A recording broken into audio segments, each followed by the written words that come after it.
Juro por Dios nuestro Señor y ante estos santos evangelios desempeñar con lealtad y patriotismo el cargo de presidente de la Nación Argentina.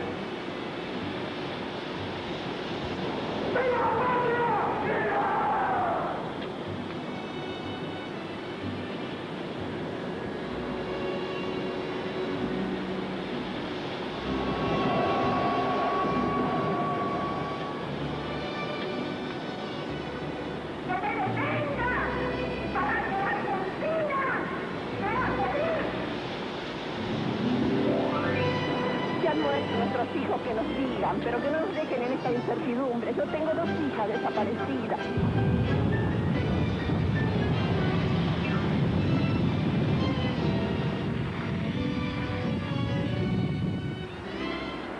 Acá la costa era un páramo. O sea, no se veían paredes pintadas, era como vivir en un paraíso. Nosotros pertenecíamos al antiguo partido General Lavalle. El 1 de julio del año 78, a través de un decreto ley se crean 4 municipios urbanos, entre los cuales está el denominado municipio urbano de la costa, que a partir del año 82 se comenzó a denominar Partido de la Costa. ¡Esta fiesta del pueblo argentino! ¡Auténticamente del pueblo argentino! En esa misma plaza, mientras celebraba esa victoria y donde sentía que yo algo había tenido, en una pequeña porción, pero algo había tenido que ver con esa victoria, también me decía, sabemos que van a volver.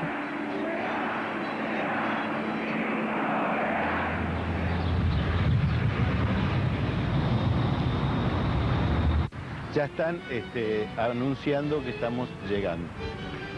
Eso seguro. Que la Alianza Anticomunista Argentina, que ya estaba haciendo estragos en la sociedad, con una metodología muy particular, que era el secuestro y la muerte.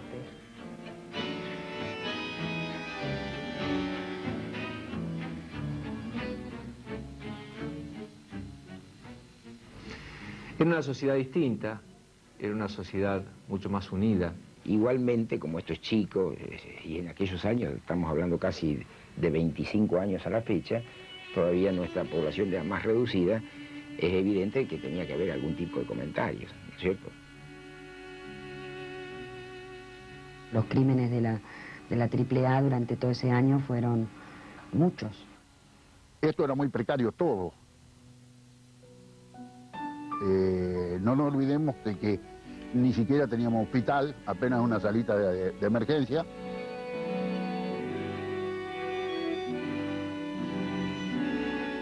Se percibía en todo la llegada de lo terrible.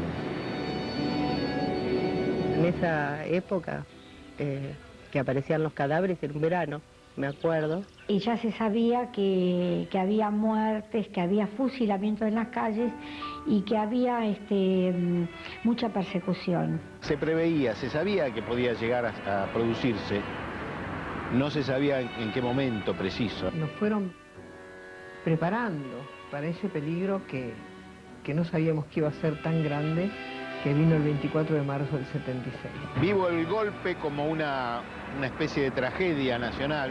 Hasta ese momento sabíamos que por ahí aparecían cuerpos en la playa, pero no había una conciencia real de qué era lo que estaba pasando. Yo creo que ninguna familia se imaginó qué etapa siniestra y sangrienta que empezaba el 24 de marzo. Que después, con el tiempo, nos fuimos dando cuenta y fuimos sabiendo que eran jóvenes o personas que por pensar las tiraban al mar en la época de la dictadura militar.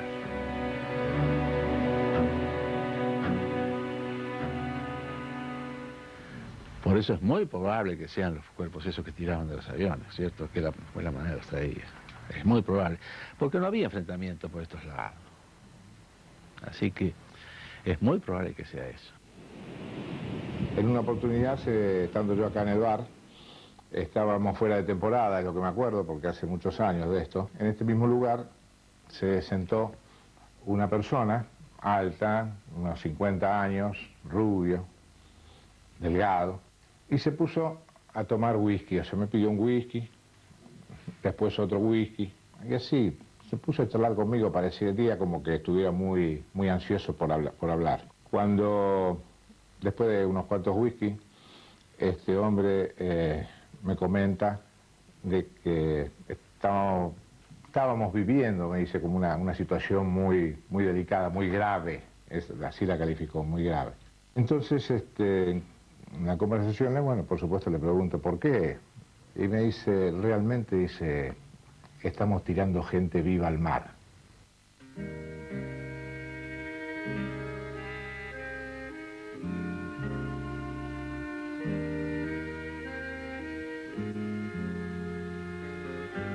No bien el golpe de Estado se produjo, yo creo que al mismo día ya hubo secuestros. Los mismos represores que en determinadas situaciones estaban en una pinza o hacían un allanamiento con uniforme de fajina, eran los mismos que después llevaban a los prisioneros y procedían a torturarlos y los hacían desaparecer. A plena luz del día, autos sin patente, con gente adentro disfrazada, que habían decidido practicar la desaparición de personas y que esto era un plan. Tipo mercenarios con armas largas. El 4 de abril del año 77 me detienen en el departamento de la policía. Eran los que andaban abriendo las puertas de sus coches y los introducían a los que se tenían que llevar por la fuerza, a los golpes.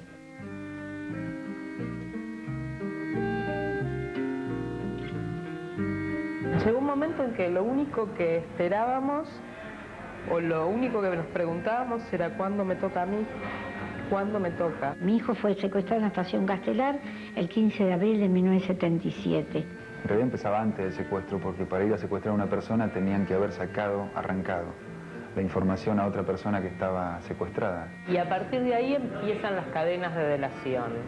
A partir de ahí empieza la picana, la tortura, y a partir de la caída de un delegado caían otros activistas, y a partir de esos activistas caían otros y otros y otros y otros y otros, y esto se iba abriendo, era como la lengua de fuego de un dragón. Esa generación de causas-efectos es lo que uno percibe cuando empieza a conocer las historias de cada una de las personas desaparecidas. Y así puede, en todo caso, avanzar en las hipótesis en relación a en cuál de los núcleos represivos puede haber estado una determinada persona, lo cual es muy importante a los efectos de lo que vamos a hablar después.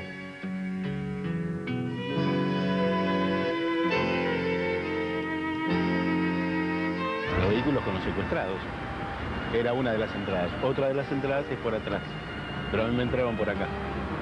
Por la línea Libertador. ¿Qué día llegaste, Víctor, acá? El viernes 10 de agosto de 1979. Dentro de este predio, que hay una cantidad muy grande de edificios, hay un edificio que se llama la Casa de Oficiales. También se le llamó El Dorado e incluso se le llamó Selenio. En ese edificio funcionaba el centro clandestino de detención. A partir de que ese jerarca define la suerte, entre comillas, de esa persona determinada, se lleva a cabo la ejecución extrajudicial. Se decía que había habido una fiesta en un boliche que en la época era conocido, creo que era Mau Mau. Había un montón de militares en una de las mesas, en una de las fiestas, y uno de ellos, que creo que era un alto jefe de la aeronáutica, se había vanagloriado de que habían encontrado la solución, porque esta era la solución. Entonces, ¿qué hacían con los subversivos? Los metían a todos en una bolsa y los tiraban al mar. Y en ese edificio se torturaba en el subsuelo y se los mantenía cautivos en el altillo, en el tercer piso. El fusilamiento con o sin simulacro de enfrentamiento, utilizado mayoritariamente por aquellos centros clandestinos o núcleos represivos que no tenían acceso al medio aéreo. En la ESMA sí yo escuché de propio guardia, de un guardia que le decían Crescencio, el relato de una quemazón de cuerpos hecho en el campo de deportes acá cerca del río. Y aquellos centros clandestinos que sí lo tenían, en cuyo caso la ejecución extrajudicial se hacía mediante el vuelo. El lugar que nos llevan es Sauce Viejo, porque es el aeropuerto de Santa Fe, y nos suben a un Hércules.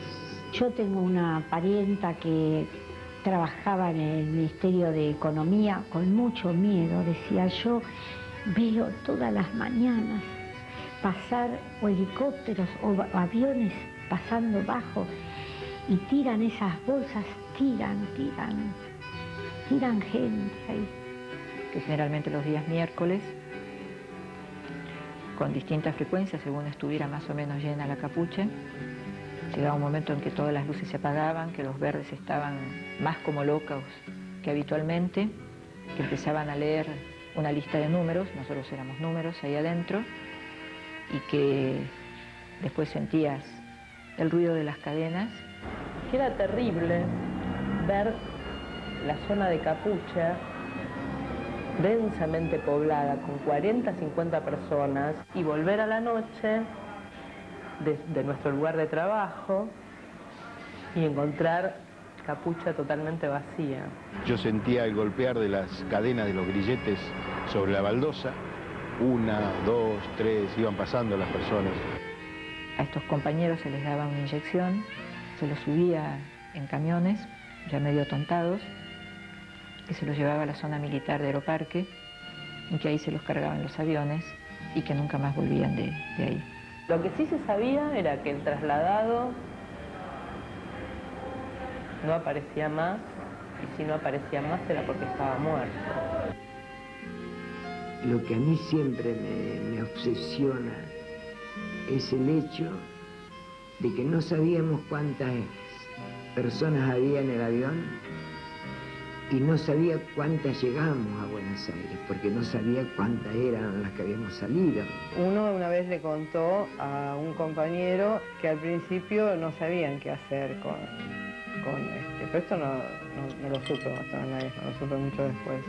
No sabían qué hacer cuando aparecían los cuerpos, pero que habían encontrado una corriente que los llevaba mar adentro. Entonces habían hecho en otro lugar los vuelos. Y el 5 de mayo del año 77 se produce un hecho muy significativo. Me van a buscar a la madrugada, me dicen que me van a trasladar, no me dicen dónde, me encadenan, me meten en un celular y me llevan a la base aérea de Don Torcuato. El avión está como 2 horas o más volando sobre el Río de la Plata, la costa uruguaya, el mar y la costa argentina. Pensaba que bueno, hasta aquí llegué. Cuando el piloto recibe un comunicado que me trasladen a la base aérea de Morón. Se ve que la presión internacional era tan fuerte, incluso hasta el Papa Pablo VI en ese entonces, que reclamaba por mi vida a la dictadura militar argentina. Se agota la ficción de bandas de derecha, presuntas herederas de las 3A de López Rega, capaces de atravesar la mayor guarnición del país en camiones militares, de alfombrar de muertos el Río de la Plata o de arrojar prisioneros al mar desde los transportes de la primera brigada aérea, sin que se enteren el general Videla, el almirante Macera o el brigadier Agosti. Las 3A son hoy las 3 armas y la junta que ustedes presiden no es el fiel de la balanza entre violencias de distintos signos, ni el árbitro justo entre 2 terrorismos, sino la fuente misma del terror que ha perdido el rumbo y solo puede balbucear el discurso de la muerte. A mis hijos sé que lo llevaron al Olimpo, que mi hijo muere en la tortura. Mi hijo mayor, que hoy tendría 53 años. Y sé que a mi nuera la llevaron en un vuelo en enero del 79. De mi hijo Ramón, de Enrique Ramón, no tengo idea porque no sé dónde desapareció.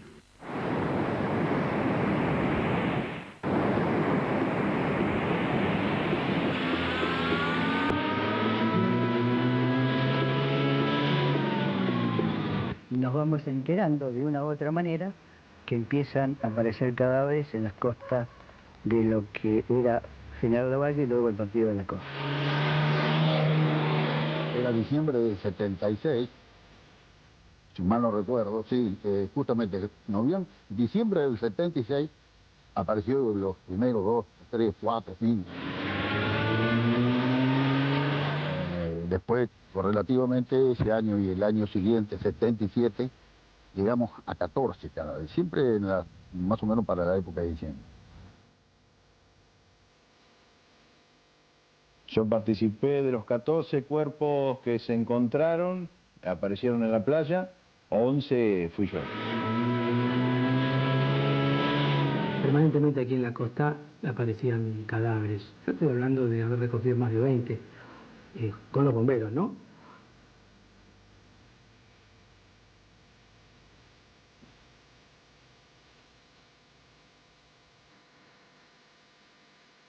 Y la misión nuestra era levantarlo, entregárselo a la policía en donde ellos dijeran.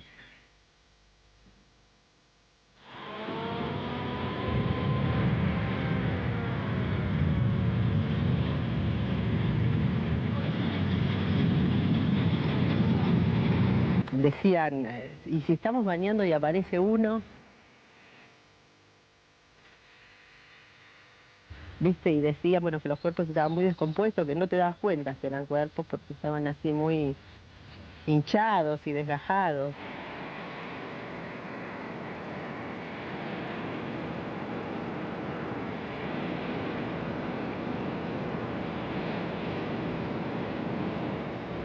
Algunos cráneos presentaban, digamos, signos de haber sido ejecutados.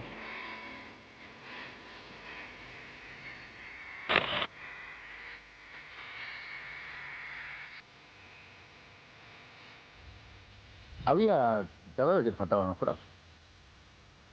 El que tenía capucha le sacaron la capucha y tenía un agujero en la cabeza.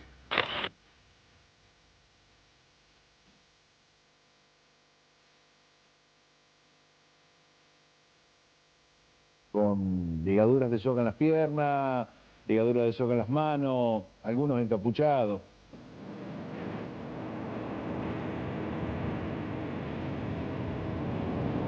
Fueron 11 en el 77, otros 11 o 12 en el 78 y 11 más. En total, nosotros, los bomberos voluntarios de Santa Teresita, recogimos de estas playas, de nuestra jurisdicción, que abarca Las Toninas, Santa Teresita y Mar del Tuyú, 33 cadáveres.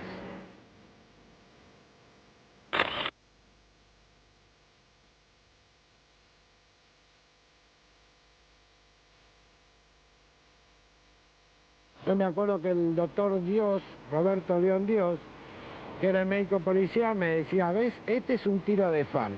El médico policía que bajaba a la playa con nosotros, con los bomberos voluntarios, llenaba una ficha y ponía polifracturado por caída de altura. Tal vez así que yo un día le dije, doctor, a usted lo van a meter preso. Y me agregó, me espetó. Yo no pongo que lo tiran de los aviones. Lo que a mí me llama la atención es una cuestión que siempre me quedó como un interrogante, que a los 20 días de haber encontrado el tercer cuerpo, el doctor Dios fallece. El doctor Dios era forense, funcionario. Forense. ¿Y de qué fallece? ¿Cuál es la versión? Lo encontraron muerto en la cama. ¿Y la versión oficial cuál es? Todos dijeron que era un paro cardíaco. ¿Y usted duda de...? Tengo un gran interrogante, porque aparte lo apreciaba mucho.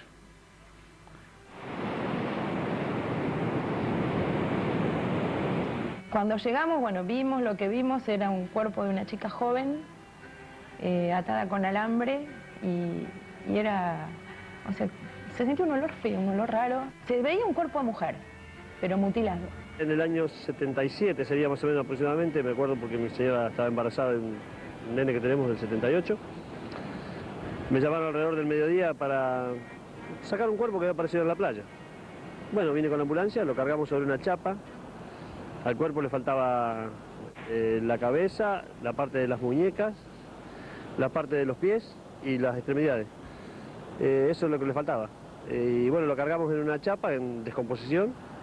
Lo llevamos a la morgue de Santa Teresita. Para esa gente nadie había muerto de ponerle de un ataque cardíaco. No, porque aparecían mutilados, no sé si me entiendes, una cosa así. Nosotros sabíamos que se estaban levantando en todos lados, entonces eso era lo que a nosotros nos daba de pensar cómo. ¿Qué naufragio es? Que están sacando en Pipina y están sacando en Mar del Plata. Ayudando ahí había salido en la calle 20, entre la 29 y la 30, adelante lo que en aquella época era una sala de primeros auxilios, había salido también un cadáver que supuestamente también, pues, ya venía con mordeduras, con faltantes, que eso nunca nadie tampoco lo reclamó.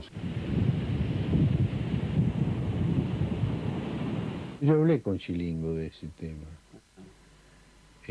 Y aparentemente esos habrían sido de los primeros vuelos que se hicieron, cuando ellos todavía no dominaban bien las técnicas necesarias para hacer desaparecer los cuerpos, cosa que luego habrían corregido. Por ejemplo, esos cuerpos habrían sido arrojados con ropas, vestidos, y eso, por alguna razón que yo no entiendo, habría favorecido la aparición, además de cálculos incorrectos de corrientes marítimas. En los vuelos siguientes en los que él participó, por eso, antes de arrojar a las víctimas al agua, los desnudaban.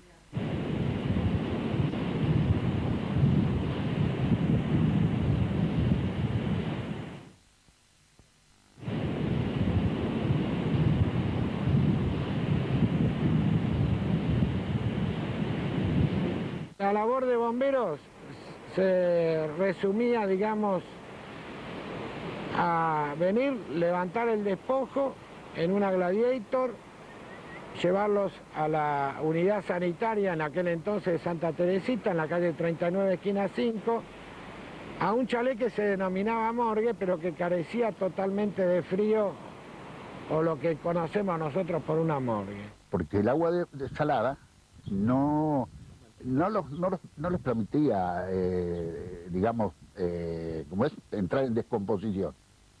Cosas que así lo hacían inmediatamente de ponerlos en el garaje ese.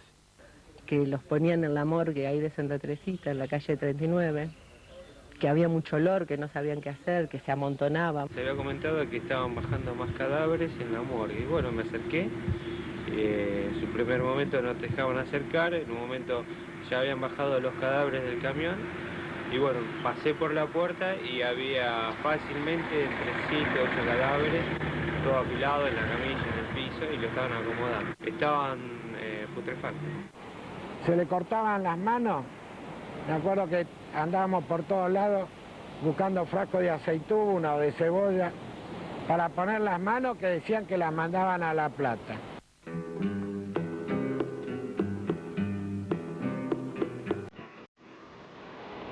Cambió de rango la comisaría, yo creo que cambiaron las directivas y directamente, ni bien aparecían los cuerpos, si había camión municipal disponible, se cargaba y se los llevaban al cementerio de General Lavalle. Creo que venían a hacer el informe de lo que estaba y enseguida se cargaba con camiones municipales, se tapaban de cal y enviados al cementerio de General Lavalle, pero empresa común. La actuación de bomberos está registrada en los libros del cuartel. Bueno, hasta el año 78, por más que sean camiones que estaban acá en las distintas delegaciones, correspondían al municipio de General Lavalle. Me comentaron algunos de los compañeros míos que sí, que algunos cuerpos habían traído de la costa. Vio cómo es el comentario entre compañeros.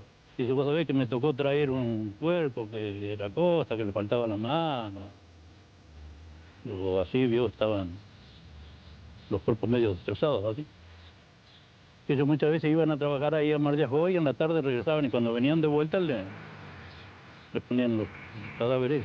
¿Y ellos le comentaron a qué lugar lo llevaban? Sí, que lo habían traído al cementerio.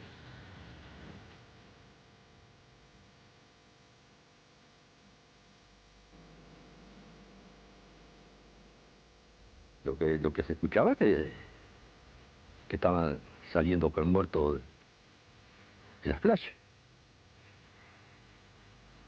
Y todavía le digo yo a los 8 muchachos, en cualquier momento que van a aparecer para acá, para el cementerio este. Como a los 4 días, 5 por ahí. Y me dice que mi hermano ahora dice, van a traer, dice, un camión viene, dice, con unos muertos que han sacado el agua, dice, de las playas. Pero ustedes no se metan para nada. Ellos vienen, van a abrir que la fosa, ellos mismos se hacen sepultarlo. Nosotros no dijimos nada. El municipio que se hizo cargo de todo, trajeron el personal y ellos hicieron la fosa. Pero nosotros en ese momento, ni el encargado que era mi hermano, ni el personal, no echamos ni un puñado de tierra. Y ellos abrieron una sola fosa nomás. Metió todo en una sola fosa. Y él lo tiraba como una bolsa de papa. Pero una sola vez trajeron nomás, con el camión, Después decía que habían salido, pero al cementerio que no llevaron más. Decía que los enterraba por ahí, no sé.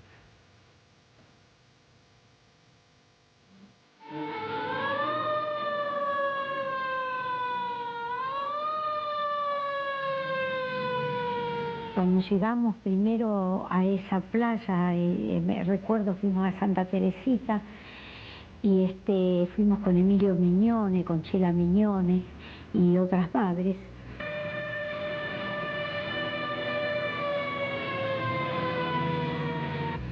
Y bueno, la gente, primero hablamos con la gente para saber qué es lo que había pasado.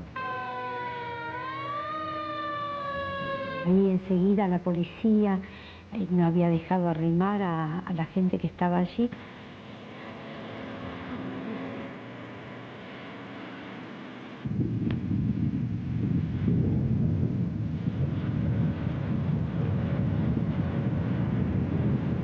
Bueno, cuando aparecen los cuerpos fuimos a hacer todas las investigaciones en la zona, después fuimos a ver al doctor Raúl Alfonsín. Nosotros sabíamos que eran los cuerpos de los desaparecidos, de los secuestrados. El doctor Alfonsín estaba en short, pecho al aire, rodeado de toda una serie de jóvenes, mujeres y varones, una algarabía, todo un estado de veraneo, ¿no? Y nosotros muy mal,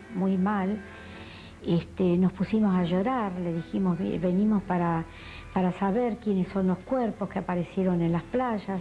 No se inmutó el doctor Alfonsín, dijo, bueno, vayan a la comisaría de General Lavalle, a ver al comisario para ver si él puede averiguar de cómo aparecieron esos cuerpos. Él parece que no estaría enterado siquiera, ¿no? Fue una escena patética fue. El juez de vernos, el llanto, la angustia, el dolor, la desesperación que teníamos, estaba muy mal. Dijo, señoras, discúlpenme, pero yo en este momento, aunque supiera algo, no se los podría decir. Quisiera saber si Alfonsín hizo algo. Nunca nos llamó, nunca quiso ampliar como abogado integrante de un partido político, donde en ese momento estaba formando a un grupo de la Juventud Radical con pretensiones de hacer creer que era la izquierda de su partido, que nunca existió. Si hizo algo realmente. A mí me gustaría hoy en día ir a preguntarle, yo personalmente, a Alfonsín, si él movió un trámite, algo.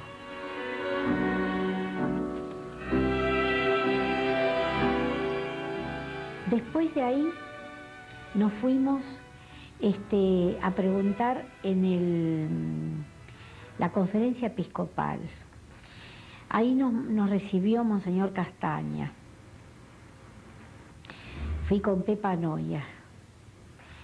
Le pedimos por favor que investigaran de quiénes eran esos cuerpos, queríamos saber. Nos miró y muy indiferente nos dijo: pero no, señoras, esos son marineros orientales de barcos que vienen a la pesca acá a pescar y se pelean entre ellos y después borrachos se tiran por la borda y bueno, y después flotan los cuerpos y van a parar a la playa. Un sábado le digo a mi nuera: mira, vamos a ir por todos los obispados, y se me ocurre ir a Loma de Zamora. Estaba Colino y me trató tan mal y me respondió con una grosería y me empujó la puerta y yo tenía el pie puesto y me lo lastimó. No, quería cerrar la puerta y no quería ni que le hiciera ninguna pregunta. Yo no tengo nada que responderle, yo no tengo por qué averiguar, vaya y averigüe usted y yo no sé nada. Y con mucha grosería, parecida a la grosería, no en el sentido de la puerta esa, pero cuando lo fui a ver a Balbín y dijo: ¿por qué no cuidaron a sus hijos? Bueno, esto era lo mismo, ¿por qué no los cuidaron? ¿Que ahora qué me viene a preguntar a mí? Lo mismo cuando fui a ver a Monseñor Gracelli, lo mismo, ¿no? Decir muy displicentemente: mire, señora, su hijo estará paseando en un auto limpito, bien comido, marcando amigos que van por las veredas. Y bueno, a él lo van a atender bien, quédese tranquila. Otro día: y mire, señora, a lo mejor se fue con otra mujer, porque a lo mejor estaba harto de la que tenía.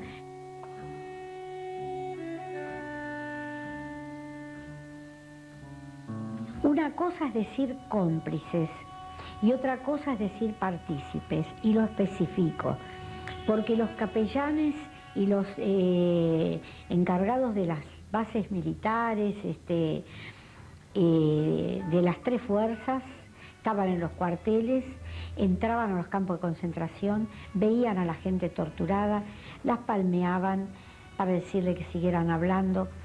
O sea, esto es una participación.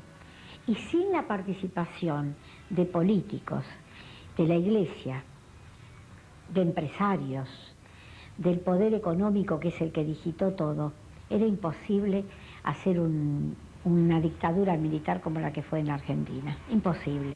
Hemos dado vuelta una hoja del intervencionismo estatizante y agobiante de la actividad económica para dar paso a la liberación de las fuerzas productivas. Nos llevaba mucho material de denuncias anónimas, con firma, de todo, por supuesto, reales, ficticias. Cuando hubo la apertura democrática, a través de la Comisión de Derechos Humanos y demás, había una fuerte presión para la apertura de las fosas comunes. Hay una presentación en el Consejo Deliberante, quiero creer, de la costa o del municipio General Lavalle, con copia a la comisión nuestra y con copia al juzgado de Dolores. Hicimos la respectiva denuncia, es decir, con intervención del juez en ese entonces de turno, el doctor Agustín Villasol. Cuando asumió Quesueta, hizo una denuncia a los tribunales que el cementerio general que la base había NN. Enseguida se vinieron los jueces, todo ahí. Entonces nosotros desde la comisión pedimos un informe al juzgado y ahí esto de alguna manera motivó las exhumaciones. Estaban en un sector digamos, sobre el lado este del cementerio, donde hay es todo muy liso, una explanada que tiene césped arriba, y bueno, ahí indudablemente que el que estaba encargado del cementerio, que venía de hacía unos cuantos años atrás, sabía dónde estaba, y él fue el que nos indicó. Las primeras camadas de los cuerpos, que estaban de una manera, unos en forma paralela y otros, eran de 4 o 5 cadáveres, esqueletos eran en ese momento, cubiertos con cal, con un nylon negro, y así hubo como 3 o 4 camadas. Presentaban, digamos, distintas lesiones, es decir, representaban roturas de alguna forma, ¿no? Se trabajó muy mal, muy feo, porque trabajó con barro, fueron extraídas muchas veces de los pelos, y no se puede, digamos, saber, porque eso es una cuestión técnica, qué lesiones presentaban los cuerpos, pero, digamos, era evidente, digamos, que, en mi opinión, de que era, digamos, producto de la represión. No tenían, digamos, parte del cerebro, es decir, medio como que estaban descerebrados, digamos, rota la cabeza, lo cual puede implicar, o creo que se conjeturó, de que pues, se podía haber roto al ser arrojado del avión. Al principio lo levantaban con los nylon, ¿no? Que los mismos nylon estaban fuertes, los levantaban. Pero luego no, ya no podían. ¿La excavación se hizo a mano? A mano. Sí, a mano. La exhumación, por ejemplo, la hace personal técnico, es decir, técnico, operario, digamos, bombero, o digamos lo que se podía, se trabajó con pala, capaz que había que trabajar con alguna máquina especial. No pedían un informe muy detallado, solamente quería que extrajéramos y dieran una somera información sobre qué es lo que nosotros veíamos, y que embolsáramos todo ello y que lo remitiéramos hasta la asesoría de La Plata. Que lo iban metiendo en bolsas negras y evidentemente creo que los enviaban a La Plata. Lo que no me acuerdo exactamente tampoco, hablando de los cadáveres, era la cantidad aproximada, porque no era muy fácil determinar para los peritos. Yo les pregunté, me acuerdo, ¿y qué número de cadáveres? Pero eran varios, eran varios, porque así, en fin, los distintos tipos de huesos, ellos lo hacían presumir y dieron una idea aproximada de los que así podrían haber. No recuerdo si eran algo de 20 y tantos. En resumen, que yo extraje, yo recuerdo que eran 21. 21. En el caso particular de la costa atlántica, eso no se pudo llevar a cabo porque hasta donde conocemos lo que sucedió fue que hubo una exhumación que no se hizo de la manera adecuada en el año 84. Viendo cómo actuó el Poder Judicial en general, sí, siempre me queda algún margen de duda de cuál hubiese sido lo mejor, ¿no? Nunca tuve noticia de que ya se identificaba, y aún posterior, cuando yo después dejé la municipalidad en el año 92, me constituí en la oficina pericial de La Plata, y no se habían, bajo ningún punto de vista, podido identificar ninguno de los cadáveres. Y yo llevarlos, a los restos los llevaron ellos. Y, no sé, al año y pico, a los 2, trajeron que los restos he vuelto otra vez. Bolsa por bolsa. En cualquiera de esos casos existe la posibilidad de identificación. Sea por los vestigios que hayan quedado en la parte, digamos, burocratizada y por ende documentada de esta cuestión, sea, aunque por algún elemento físico que se pueda detectar en el esqueleto que se recupere, sea finalmente por la comparación genética entre el ADN mitocondrial nuclear que se recupere de ese esqueleto y que se pueda comparar con el de los familiares que pueden haber dejado una muestra.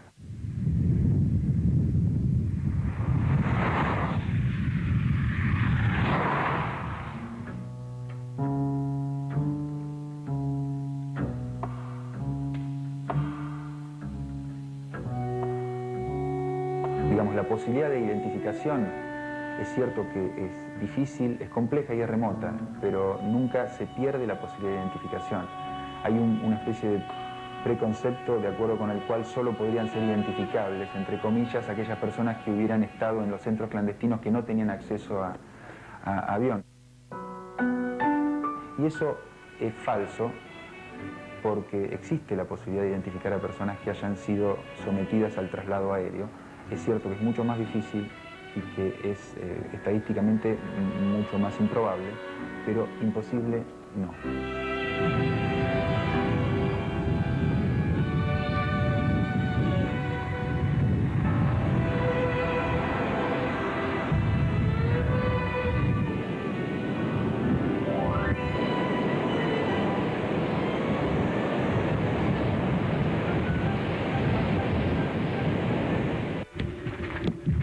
Este es el antiguo cementerio General Lavalle.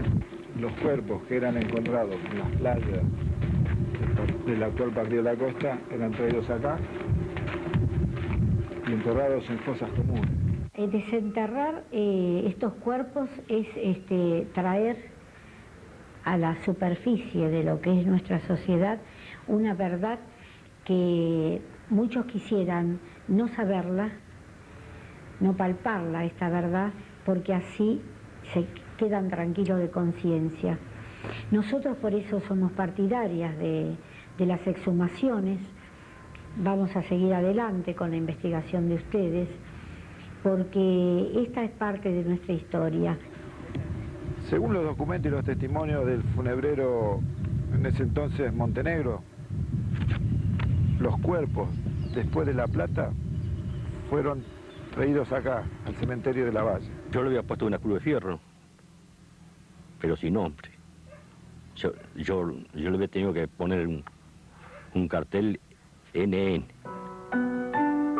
para que lo respete más, pero yo le puse como una cruz así nomás, para saber a dónde está. Montenegro además dice que cuando los cuerpos volvieron de La Plata, fueron sepultados en esta parcela. Por eso sabemos que los cuerpos de la playa están acá. Yo creo que hay que seguir buscando. Justamente estos huesos hablan y cuentan la historia, porque en general tienen las marcas, a veces de fracturas producidas por la tortura, o las balas arrojadas en el cráneo, porque fueron matados con armas de grueso calibre y a corta distancia. O sea que es necesario encontrarlos. Primero, para tener las pruebas para la justicia plena, pero fundamentalmente y antes que nada, para que los padres y la familia tenga por fin el descanso de una realidad que presume, pero que nadie le dice si es así.